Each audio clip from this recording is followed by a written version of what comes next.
कर दी थी, इसके रेफरेंस को खारिज कर दिया था। अब जब 2018 में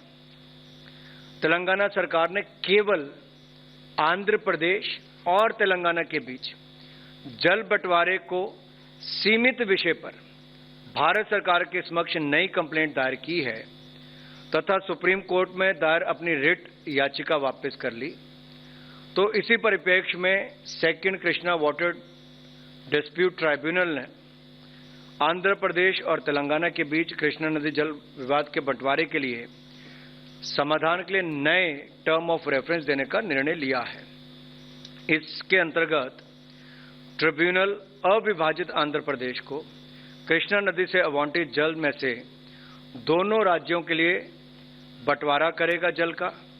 और ये दोनों राज्यों में कार्यरत या निर्माणाधीन या भविष्य के लिए जो प्रस्तावित प्रोजेक्ट्स के लिए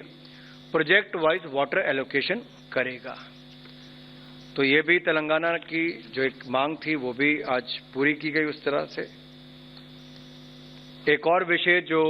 तेलंगाना राज्य से ले है, आपको याद होगा तेलंगाना के गठन के बाद आंध्र प्रदेश रीऑर्गेनाइजेशन एक्ट 2014 में ये प्रावधान था कि आंध्र प्रदेश तथा तेलंगाना दोनों राज्यों के लिए एक एक सेंट्रल ट्राइबल यूनिवर्सिटी बनाई जाएगी, उसको स्थापना की जाएगी। आंध्र प्रदेश में इसकी पहले स्थापना हो चुकी है 2019 में। तेलंगाना में जमीन मिलने में बहुत लंबा समय लग गया, लेकिन अब जब वो जमीन मिल गई है तो अब केंद्र सरकार ने माननीय प्रधानमंत्री जी के चेयरमैनशिप में, प्रधानमंत्री नरेंद्र मोदी जी की चेयरमैनशिप में कैबिनेट ने निर्णय लिया है कि आंध्र प्रदेश में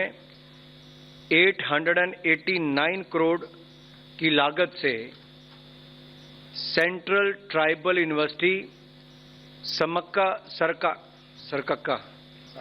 सरक्का तो तेलंगाना में वन देवता जो है हमारे सरक्का सेंट्रल ट्राइबल यूनिवर्सिटी,